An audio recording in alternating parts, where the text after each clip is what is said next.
ဒီလို still life ပုံလေးတွေကိုရှုပ်တဲ့ထင်ပြီးတော့မဆွဲပဲကြော်ရခဲ့တဲ့ beginners လေးတွေရှိလားဒီဗီဒီယိုမှာကတော့ဒီလို still life ပကြီးကားကိုဘယ်လိုရေးဆွဲရမလဲဆိုတာကိုပြပြပေးတော့မှာဖြစ်ပါတယ်ပထမဦးဆုံးဒီအုံထဲမှာပါတဲ့အရာဝတ္ထုတွေကိုစာရွက်ပေါ်မှာနေရာတကြားဖြစ်ဖို့ကျွန်တော်ဒီလို၄ပိုင်းပိုင်းပြီးတော့ဘယ်အပိုင်းမှာဘယ်အရာဝတ္ထုရှိရလဲဆိုတာကိုအရင်ဆုံးဖြတ်ရမယ်ပြီးတော့ပြီဆိုမှဒီအရာဝတ္ထုရဲ့ basic shape လေးတွေပေါ့နော်ဒီအရင်အပိုင်းမှာပြောခဲ့တဲ့ shape လေးတွေကူးဆွဲလေ့ကျင့်ခန်းအတိုင်းဒီအရာဝတ္ထုရဲ့ shape လေးတွေကိုကူးဆွဲလိုက်မယ်ဒီနေရာမှာပေါ့နော် form အကြောင်းကိုအရင်မစင်စားသေးဘူးဒီအရာဝတ္ထုရဲ့ shape လေးတွေကိုမှန်ကန်ဖို့ပြီးရဲ့စာရွက်ပေါ်မှာအဲ့ဒီ shape လေးတွေနေရာတကြားရှိဖို့အရင်ဆုံးဖြတ်မယ်ဒီနေရာမှာဆိုရင်ကျွန်တော်ဒီ O ကနည်းနည်းကြီးသွားတဲ့အတွက်ကြောင့်ကျွန်တော်သူ့ရဲ့ shape လေးကိုပြန်ဆွဲလိုက်ရပေါ့နော်ဒီအစ်စ်မှာပြင်ရလွယ်တယ်နောက်ပိုင်းအဆင့်ကြရင်ပြင်ရခက်တဲ့အတွက်ကြောင့်ဒီ shape အစ်စ်မှာတခြားလေးအရာဝတ္ထုရဲ့ size အကြီးအသေးတစ်ခုနဲ့တစ်ခုအချိုးစားကြနာမှုတွေကိုတခြားလေးစစ်ဆေးပေးဖို့လိုတယ်ဒါမှကျွန်တော်နောက်ပိုင်းပြင်စရာမလိုပဲနဲ့ချောချောမွေ့မွေ့ရေးဆွဲထားနိုင်မှာပေါ့နော်ဒီမှာဆိုရင်ပိတ်စာမှာဆိုရင်လည်းအသေးစိတ်မကူသေးပဲနဲ့သူ့ရဲ့ shape လေးတွေကိုပဲမှန်အောင်အရင်ဆွဲလိုက်တယ်အတိကတော့ O ပဲပေါ့နော် O ဆွဲတဲ့အချိန်မှာဟိုဘက်ဒီဘက်အချိုးစားကြမ်းဖို့လိုတယ်ကျန်တဲ့အတီးပုံလေးတွေကြတော့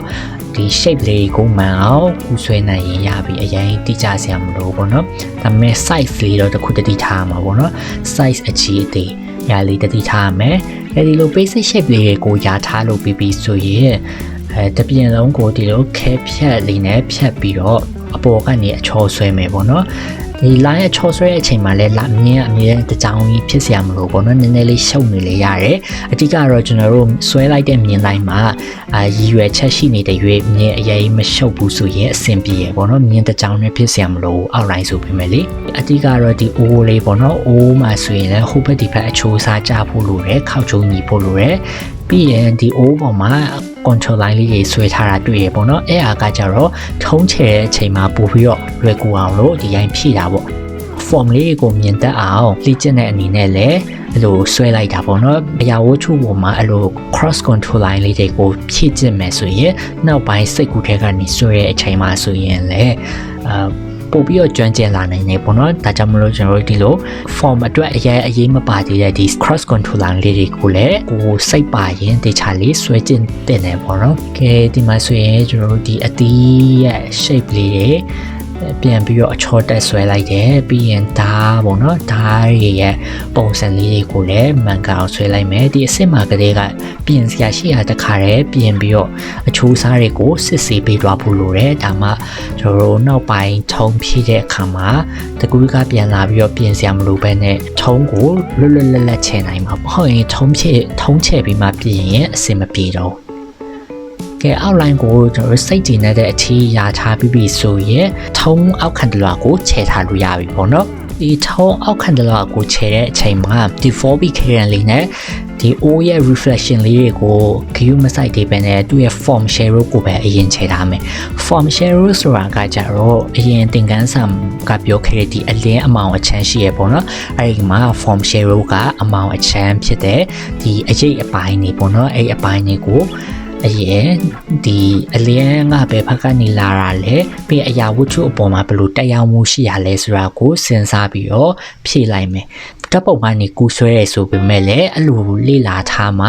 နောက်ပိုင်းအလင်းအမောင်အကြောင်းကိုပို့ပြီးတော့ရင်းနေလာပြီးတော့ကျွမ်းကျင်လာမှာပေါ့နော်ဒါကြောင့်မလို့ဒီလိုကူးဆွဲနေပေမဲ့လည်းအရာဝတ္ထုရဲ့မျက်နှာပြအကျန်းချောပေါ်မှုတည်ပြီးတော့အလင်းအမောင်တွေဘယ်လိုတက်ရောက်မှုရှိတယ်လဲဆိုတာကိုတခါတည်းလေ့လာပြီးတော့ဆုံးဖြတ်သွားဖို့လိုတယ်ကဲဒီလိုအောက်ခံတလွားကိုဖြည့်ပြီးဆိုရင်တစ်ရှူလေးနဲ့တပြင်လုံးကိုခက်တတာလေးဖြန့်ပေးလိုက်မယ်အဲ့လိုဆိုရင်အပေါ်ကနေထုံနောက်တစ်ထပ်ချဲဖို့အဆင်သင့်ဖြစ်သွားပြီပေါ့နော်အဲ့လိုဖြစ်သွားပြီဆိုရင်ကျွန်တော်တို့ဒီရဲ့ 4B current လေးနဲ့ရင့်တဲ့အပိုင်းလေးတွေကကိုပြန်ပြီးတော့ခြေသွားမယ်ဒီခါမှာတော့ O ပေါ်မှာရှိတဲ့အရေးလေးတွေ reflection လေးတွေကိုတခါတည်းအကြံဖြင်းရသွားပြီးတော့ထုံးကိုဖြည့်သွားမယ်နော်ဒါပေမဲ့လည်းကျွန်တော်လေ့ကျင့်နေရဖြစ်တဲ့အတွက်ကြောင့်ဓာတ်ပုံနဲ့တစ်ထပ်ထဲတူစရာမလိုသေးဘူးပေါ့နော်ဓာတ်ပုံနဲ့တစ်ထပ်ထဲတူချင်ရင်တော့ဒီခြားလေးကူးဆွဲဖို့လိုတယ်ဒီမှာကျွန်တော်လေ့ကျင့်နေရဖြစ်တဲ့အတွက်ကြောင့်သူ့ရဲ့ information ပါတယ်ဆိုရုံလောက်ပဲသူ့ရဲ့ reflection လေးတွေကိုယာထားလိုက်မယ် ရဲ့အတိအကျကြီးကူးဆွဲနေစရာမလိုပေါ့နော်အဲ့လိုကူးဆွဲနေရဲ့အချိန်ကုန်ပြီးတော့ပင်ပန်းပြီးတော့ဘာမှထပ်ပြီးတော့မဆွဲနိုင်တော့မှဆိုလို့ပေါ့နော်ကဲဒီလို4bit carrier နဲ့အောက်ခံတလားချဲပြီးဆိုရင်အဲ့ဒီတလျာကိုဖြန့်လိုက်မယ်ဖြန့်ပြီးတော့မှအဲ့အပေါ်ကနေပို့ပြီးတော့ရင်းနဲ့ 6bit carrier လေးနဲ့ထုံးအရင်ပိုင်းလေးကိုဖြည့်ပြီးတော့ပုံကိုရုပ်လုံးကြွလာအောင်ထုံးချဲပေးလိုက်ပါမယ်ဒီနေရာမှာဆိုရင်ဒီ highlight လေးတွေအိုးရဲ့အဝအလင်းအမောင်ပြောင်းလဲပုံစံလေးတွေကိုတခြားလေးကယူဆိုင်ပြီးတော့ရေးဆွဲဖို့လိုတယ်အဲ့ဒါပြီးရင်ဒီအိုးရဲ့ reflection အပိုင်းလေးပေါ့နော်အရင်ကယူဆိုင်စရာမလိုပေမဲ့ထုံးအနုရင်တော့မှအောင်လုပ်ပေးဖို့လိုတယ်ထုံးမှန်မှအိုးကပြပြဖြစ်မနေပဲနဲ့ဖောင်းကြွလာမှာပေါ့အတိကဒီအိုးရဲ့မျက်နှာပြင်ကိုကဒီ reflective surface ဖြစ်တဲ့အတွက်ကြောင့်အလင်းအမောင်မှန်မှထုံးအနုရင်မှန်မှအိုးရကြွလာမှာမဟုတ်ရင်ပုံကပြပြဖြစ်နေလိုက်မယ်နော်အဲ့ဒီဟာလေးကိုတတိထားဖို့လိုအပ်တယ်ဒီလိုမျိုးအယောင်ပါတဲ့ပုံကိုကြည့်ပြီးတော့ထုံးချဲတတ်ဘူးဆိုရင်ပုံကိုအဖြူမဲပြောင်းလိုက်ပြီးတော့မှထုံးအနုရင်တွေကိုလေ့ကျင့်ပေးလို့ရတယ်နော်အခုဒီမှာဆိုရင်လည်းကျွန်တော်ကအယောင်ပါတဲ့ပုံကိုကြည့်ပေးမယ်လေကျွန်တော်ဖုန်းထဲမှာဒီအဖြူမဲကိုပြောင်းထားပြီးတော့ကျွန်တော်ထုံးချဲနေရမှန်လားမမှန်လားလို့ဆိုတာကိုတော့ခဏပြန်စစ်ပေးရပေါ့ဒီလိုအယောင်နဲ့ပါလို့ချဲလဲဆိုရင်နောက်ပိုင်းကျရင်ကျွန်တော်တို့ဒီအယောင်တဘောတရားကအရေးပါလာမှာပေါ့နော်ဒါကြောင့်မလို့ဒီအယောင်တွေရဲ့ထုံးအနုရင်အယောင်တွေအပေါ်မူတည်ပြီးတော့ထုံးအနုရင်ပြောင်းလဲပုံတွေကိုလေ့လာခြင်းတဲ့အတွက်ကြောင့်ကျွန်တော်ဒီရဲ့အယောင်ပါတဲ့ပုံကိုဒီတိုင်းအဖြူမဲမပြောင်းဘဲနဲ့လေ့ကျင့်တာပေါ့နော်ဒါပေမဲ့ထုံးအနုရင်မှန်လားမမှန်လားဆိုတာကိုစစ်ဆေးဖို့တော့ဒီဖုန်းထဲမှာအဖြူမဲပြောင်းထားတဲ့ပုံလေးနဲ့တိုက်ပြီးတော့စစ်ကြည့်ရပေါ့နော်အမြဲကဲအိုးကိုဒီလောက်ပဲထုံးချဲ့ထားလိုက်ပြီးတော့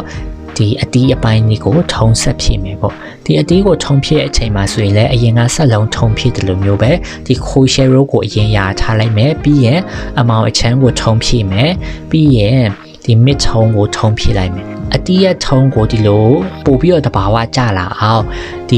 ီမစ်ထုံးနေကြမှာပေါ့နော်အတီးရဲ့ texture လေးတွေပွန်းရလေးတွေပြီးရင်အတီးရဲ့အပေါက်လေးတွေပေါ့နော်အဲ့အပေါက်လေးတွေကိုလည်းထည့်ပြီးတော့ဆွဲလိုက်မယ်ဆိုရင်ပုံကပို့ပြီးတော့ကြွထွက်လာမှာပေါ့ဒီအခုကျွန်တော်ခြေထားတဲ့ပုံမှာဆိုရင်မူရင်းပုံနဲ့နည်းနည်းရှင်းကြည့်လိုက်မယ်ဆိုရင်ဒီခိုးရှယ်ရိုးကိုနည်းနည်းပိုရင်ထားတာကိုတွေ့နိုင်တယ်ပေါ့မှာဆိုရင်ကျွန်တော်ဒီရဲ့အလင်းအပိုင်းကိုလည်းခုနဖြန့်ထားတဲ့အတွက်ကြောင့်ခဲဖြတ်လေးနဲ့ဖြတ်လိုက်မယ်ဆိုရင်ပို့ပြီးတော့ထုံလို့လာတာကိုတွေ့နိုင်တယ်ပေါ့နော်အတီးကိုထုံဖြည့်လို့ပြီးဆိုရင်ကျွန်တော်ဒီရဲ့ခွက်ကိုထုံဖြည့်လို့ရပြီဒီခွက်မှာဆိုရင်လည်းသူကအဖြူရောင်ဖြစ်ပြီးတော့ကျုပ်နေတဲ့ပုံစံလိုမျိုးပေါ့နော်ရှုပ်နေတဲ့ပုံစံလိုမျိုးဖြစ်တဲ့အတွက်ကြောင့်ထုံအနုရင်ပြောင်းလဲပုံတွေကတအားများတဲ့အတွက်ကြောင့်ဒီခြားလေးအာယုံဆိုင်ပြီးတော့ထုံဖြည့်ပေးဖို့လိုအပ်တယ်ထုံကိုအရင်ရှုပ်သွားပြန်ကြတော့လေပုံကမကြွတော့ပဲဖြစ်တတ်တယ်ပေါ့ဒါကြောင့်မလို့ကျွန်တော်တို့အဲ့လိုထုံချဲ့ပြီးဆိုရင်အဝေးကနေပုံကိုမူရင်းပုံနဲ့ရှင်းကြည့်ပြီးတော့ထုံကပဲနေရာမှာအရင်များသွားလဲဆိုတာကိုပြန်ပြီးတော့တုံးတက်ဖို့လိုတယ်ဒီမှာဆိုရင်ကျွန်တော်အရေးအပိုင်းမှာပေါ့နော်ထုံပြောင်းလဲပုံတွေကတအားများတဲ့အတွက်ကြောင့်ကျွန်တော်ဒီအရေးအပိုင်းကိုထုံနည်းနည်းလေးပြန်ပြီးတော့ရင့်ပေးလိုက်ရပေါ့နော်အဲ့လိုမျိုးထုံကိုရင့်ပေးလိုက်ခြင်းအပြင်ပုံကနည်းနည်းပို့ပြီးတော့ရိုးရှင်းလာပြီးတော့တဘာဝကျသွားတယ်ခွက်ကိုပို့ပြီးတော့ပေါ်လွင်အောင်လို့လည်းဒီ background လေးကိုနည်းနည်းပြန်ပြီးတော့ချဲ့ပေးလိုက်မယ်ဒါမှခွက်ရဲ့အပေါ်ကလင်းအပိုင်းကပေါ်နေမှာခွက်ကိုချဲ့လို့ပြီးပြီဆိုရင်ပိတ်စအပိုင်းကိုချဲ့မယ်အောက်ခံပိတ်စကအယောင်ရင့်နေတဲ့အတွက်ကြောင့်အောက်ခံအရင်တလွားအရင်ချဲ့ပြီးမှအပေါ်ကနေဒီအရေးအပိုင်းတွေကနေစပြီးတော့ထုံဖြည့်သွားမယ်ပေါ့နော်ဒီပိတ်စကိုထုံဖြည့်တဲ့အချိန်မှာကျတော့လေသူရဲ့ texture လေးတွေကလည်းမူရင်းပုံနဲ့တစ်ထပ်ထဲတော့ဖြစ်နေစရာမလိုဘူးပေါ့ထုံအလင်းအမောင်မှန်မယ်ပြီးရင်သူရဲ့ information တွေပါတင်လောက်ပါမယ်ဆိုရင်အဆင်ပြေပြီเนาะအရင်မူရင်းပုံနဲ့တူအောင်အတီးစိတ်လိုက်ဆွဲနေရဲ့အချိန်ကြာရမှာဆိုလို့ပိတ်စရဲ့အလင်းအပိုင်းလေးတွေကိုလည်းခက်ဖြတ်လေးနဲ့နည်းနည်းဖြတ်ပြီးတော့ပုံဖော်ပေးလိုက်မယ်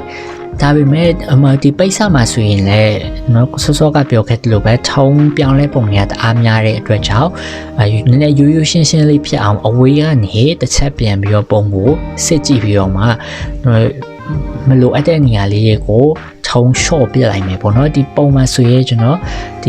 ီအရေးအပိုင်းမှာထုံတအားများရတဲ့အတွက်ကြောင့်ဒီအရေးအပိုင်းကိုနောက်ဆုံးပြန်လာပြီးတော့ထုံပြန်ပြီးရင့်ပေးလိုက်တယ်ပေါ့နော်ရိုးရိုးရေးလေးပဲလုပ်ပေးလိုက်တယ်အဲ့ဒါပြီးရင်ဒီ နောက်တစ်ချမ်းကိုဆက်ပြီးတော့ချဲပေါ့နောက်တစ်ချမ်းချဲအချိန်မှာဆိုရင်လည်းတူတူပဲဒီပိတ်စရဲ့အတိကအလင်းအမောင်ပြောင်းလဲတဲ့နေရာကိုအရင်ချဲတယ်ပြီးမှကြံတဲ့နေရာပေါ်မှာရှိနေတဲ့ texture လေးကိုဖြည့်ပေးလိုက်တယ်အဲ့ဒီ texture လေးဆိုရင်လည်းအတိအကျကူဆွဲတာမျိုးမဟုတ်ပဲနဲ့တဘာဝကြရဆိုရုံတော့ပဲဆွဲလိုက်တာနဲ့ပုံမှန်တော့လိုက်ဖက်ပြီးတော့တဘာဝကြရတယ်ပေါ့နော်ကဲပိတ်စကိုချဲပေးပြီးဆိုရင်ကျွန်တော်ပန်းဒီကိုဆက်ပြီးတော့ထုံဖြည့်လိုက်ရအောင်ဒီပန်းဒီကိုထုံဖြည့်တဲ့အခါမှာဆိုရင်လည်းစောစောကအတီကိုထုံဖြည့်ရတဲ့တူတူပဲခိုရှယ်ရိုးကိုအမောင်အချမ်းကိုအရင်ဖြည့်ပြီးမှဒီ half tone အချမ်းကိုလာမယ်ပေါ့ပန်းဒီကအရောင်နည်းနည်းရင့်နေအနီရောင်ဖြစ်တဲ့အတွက်ကြောင့်ထုံကတော့နည်းနည်းပိုပြီးရင့်သွားမယ်တခုတတိထားမှာကဒီပန်းဒီရဲ့အတွင်းဖက်ချမ်းကတော့အဝါရောင်ပြောင်းလဲပုံတွေတအားများတယ်ပေါ့နော်ဘာလို့လဲဆိုတော့ပန်းဒီကိုအပြင်မှာကြာထားပြီးတော့အရောင်တွေရင့်သွားတာပေါ့နော်တချို့နေရာလေးအဲ့လိုမျိုးနေရာမှာဆိုရင်လည်းဒီထုံအဖြော့လေးကိုနည်းနည်းထုံပြောင်းလဲတဲ့ပုံစံလေးတွေကိုဒီအတွင်းဘက်ခြမ်းမှာထည့်ပြီးမှပုံလေးကတဘာဝကြမှာပေါ့ဒီအတွင်းဘက်လေးကိုချဲလို့ပြီးဆိုရင်ဒီရဲ့အပြင်ဘက်ခြမ်းကိုပြန်ပြီးတော့အချောတက်ပြီးတော့ဒီအရေးရဲ့ပုံစံလေးတွေကိုလည်းဖြည့်လိုက်မယ်ဆိုရင်တဘာဝကြတဲ့ပုံလေးကိုရရှိလာမှာပေါ့နော်ဒီပန်းတီးရဲ့ပုံလေးကိုထုံဖြည့်လို့ပြီးဆိုရင်ကျွန်တော်နောက်ထပ်အရာဝတ္ထုတစ်ခုဖြစ်တဲ့ဒီဓာတ်ရဲ့ texture လေးတွေထုံလေးတွေကိုဖြည့်ပေးလို့ရပါပြီဟိုဒါမှတတိထားမှာကကျတော့အဲ့အပေါ်မှာပိန်နေတဲ့အရာလေးတွေရှိရပေါ့နော်အဲ့အရာလေးတွေကိုကျတော့လေကျွန်တော်တခါတည်းအဲ့လိုလိုက်ပြီးတော့အသေးစိတ်ချဲမနေတော့ဘဲနဲ့ဒီခဲချစ်ရာလေးနဲ့ပဲတချို့နေရာလေးတွေကိုခြံထားပြီးတော့ပိန်နေတဲ့ပုံစံလိုမျိုးလေးပေါအောင်ချဲလိုက်တယ်အဲ့ဒါပြီးမှရင်းဖို့လိုတဲ့နေရာလေးကိုရင့်ပြီးတော့ဖြော့တဲ့အပိုင်းလေးကိုခြံထားခဲ့မယ်ပေါ့နော်ဒါဆိုရင်ခက်ဖြတ်နဲ့ပြန်ဖြတ်စရာမလိုပဲနဲ့တော့သူ texture ပုံစံမျိုးပေါက်သွားတယ်ဒါကိုထုံးဖြည့်လို့ပြီးသွားပြီဆိုရင်ဒီလက်ကင်လေးကိုဆက်ပြီးတော့ထုံးဖြည့်မယ်ဒီမှာဆိုရင်လည်း texture ကိုတခါတည်းတမ်းမဆွဲပဲနဲ့ဒီအလင်းအမောင်အောက်ခံကိုအရင်ခြယ်လိုက်တယ်ပြီးမှအဲ့ဒီအောက်ခံအပေါ်မှာဒီခဲချစ်ရာလေးတွေနဲ့ပေါ့နော်အတွန့်တွန့်လေးတွေကိုအသေးစိတ်ပဲမကူးဆဲပဲနဲ့အရာလေးပြီးပြီးတော့အလိုက်တင်လေးခြေသွားလိုက်မယ်ဆိုရင်သူ့ရဲ့ texture ပုံစံလေးကအသေးစိတ်မကူဆွဲပဲနဲ့တဘာဝကြတဲ့ပုံစံလေးကိုရရှိလာမှာပါကဲဒါကိုထုံဖြည့်လို့ပြီးပြီဆိုရင်အောက်ခံပိတ်စအဖြူလေးကိုထုံဆက်ဖြည့်မယ်ဒီနေရာမှာပိတ်စအဖြူဖြစ်တဲ့အတွက်ကြောင့်ဒီခဲရက်အဖြော့လေးကိုပဲတုံးပြီးတော့ထုံချဲ့ပေးရမယ်ခဲရက်အရင်ကိုတုံးပြီးသွားတဲ့အချိန်မှာလက်ရက်ဖိအားကိုမထိန်နိုင်တဲ့အခါမျိုးဆိုရင်ထုံရင်သွားတာမျိုးဖြစ်တတ်တယ်ပေါ့နော်ဒါကြောင့်မလို့ဒီပိတ်စအဖြူချဲ့တဲ့အချိန်မှာခဲရက်အဖြော့လေးနဲ့ပဲထုံဖြည့်ပေးပါမယ်ဒီပိတ်စအဖြူထုံးချဲတဲ့အခါမှာတခု beginner stage အနေနဲ့နည်းနည်းအခက်တွေ့မှာကျတော့ဒီပိတ်စရဲ့အနာတက်လေးပေါ့နော်အဲ့ဒီအနာတက်လေးကိုထုံးချဲတဲ့အခါမှာဆိုရင်လည်းတမြင်ချင်းစီအသေးစိတ်မဆွဲဘဲနဲ့ဒီအပြင်ဘက်အပိုင်းလေးတွေကိုအရင်ချဲထားပြီးမှဒီအတွင်းဘက်ကအပေါက်ရာလေးပေါ့နော်အဲ့အပေါက်ရာလေးတချို့ကိုဆွဲပေးလိုက်မယ်ဆိုရင်တော့သူပိတ်စရဲ့အမြင်လေးတွေထွက်နေတဲ့ပုံစံကပေါ်သွားတယ်ပေါ့နော်တမြင်ချင်းစီကိုဆွဲစရာမလိုဘူးဒီလိုအပြင်ဘက်ကို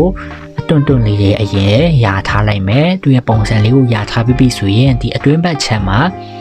လွတ်နေတဲ့အပိုင်းလေးအမြင်လေးတွေဟနေတဲ့နေရာလေးတွေကိုဒီလိုထုံးလေးတွေနဲ့အပေါက်ပေါက်လေးတွေဆွဲပေးလိုက်မယ်ဆိုရင်တမြင်ချင်းစီဆွဲဆရာမလို့ပဲနဲ့ပိတ်စရဲ့အပြင်ဘက်မှာထွက်နေတဲ့အစလေးကပုံပေါ်လာမယ်ပုံဆွဲလေးချင်းတဲ့အချိန်မှာအဲ့လိုအသေးစိတ်မဆွဲပဲနဲ့ဒီလိုမြင်မြန်ဆန်ဆန်နဲ့မမှန်ကန်ကန်ဆွဲနိုင်ဖို့နည်းလမ်းတွေကိုစဉ်းစားဖို့လိုတယ်ဒါမှကျတော့အချိန်ကုန်တက်တာပြီးတော့များများလေ့ကျင့်နိုင်မှာပေါ့နော်ဒီအောက်ခံတစ်တာကိုထုံဖြည့်တဲ့အခါမှာဆိုရင်လည်းတစ်တာရဲ့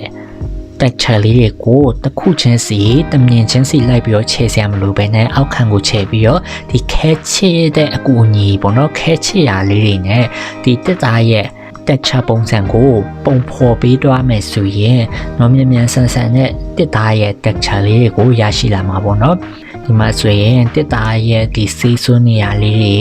အဲ့ဒီဆေးစွန်းနေရာလေးတွေကလွယ်လို့ကျန်တဲ့နေရာလေးတွေကိုထုံရင်ပြီးတော့ texture လေးတွေဖြည့်ပေးလိုက်မယ်ဆိုရင်တဘာဝကြတဲ့တစ်သား texture လေးကိုရရှိလာမှာပေါ့ကဲဒီလိုတစ်ပုံလုံးကိုထုံးချဲလို့ပြီးဆိုရင်နောက်ဆုံးအချောတက်အနေနဲ့လိုအပ်တဲ့နေရာလေးတွေ highlight လေးတွေဒီခဲဖြတ်ရမယ့်နေရာလေးပေါ့နော်တစ်ခါလေးကျတော့ခဲချရာတွေအများပြီးတော့ရှုပ်ပွားနေရမျိုးဆိုရင်တချို့နေရာလေးကိုဖြန့်ပေးလိုက်ရင်ပုံကပို့ပြီးတော့ဆွဲဆောင်မှုရှိပြီးတော့ကြွားထွက်လာတာပေါ့နော်အဲ့လိုနေရာလေးတွေကိုထုံးချဲမယ်ဖြန့်ပေးမယ်ပြီးတော့ရင် background လေးကိုလည်းနည်းနည်းလေးထပ်ပြီးတော့ရ င့်ပေးလိုက်မယ်ဆိုရင်ကျွန်တော်ဒီ stay life ပုံလေးကိုရေးဆွဲလေ့ကျင့်လို့ပြီးပါပြီကဲဒါဆိုရင်ဒီနေ့ဗီဒီယိုမှာကကျွန်တော်တို့ဒီလိုနည်းနည်းလေးရှုပ်ထွေးတဲ့ stay life ပုံစံမျိုးကိုရိုးရှင်းတဲ့အဆင့်ကနေစပြီးတော့တစ်ဆင့်ချင်းစီဘယ်လိုတက်လှမ်းရမလဲဆိုတာကိုတစ်ဆင့်ပြီးတစ်ဆင့်ပြောပြပေးခဲ့တာဖြစ်ပါတယ်ကျွန်တော်ဗီဒီယိုအရှည်ကိုလည်း YouTube မှာထပ်ပြီးတော့တင်ပေးပါအောင်မယ်အဲ့ကြရင်လည်းစောင့်မျှော်အားပေးကြပါအောင်เนาะဒီဗီဒီယိုလေးကတော့ဒီလောက်ပါပဲဒီဗီဒီယိုလေးကိုကြည့်ပြီးတော့လည်း like ပြီးတော့လေ့ကျင့်ဖြစ်ရင်ကျွန်တော်ကိုပုံလေးလာပြပါအောင်เนาะဒါဆိုရင်နောက်ဗီဒီယိုမှာပြန်တွေ့ကြပါမယ်ခင်ဗျာအဆုံးထိကြည့်ပေးကြတဲ့အတွက်အားလုံးကိုကျေးဇူးအများကြီးတင်ပါတယ်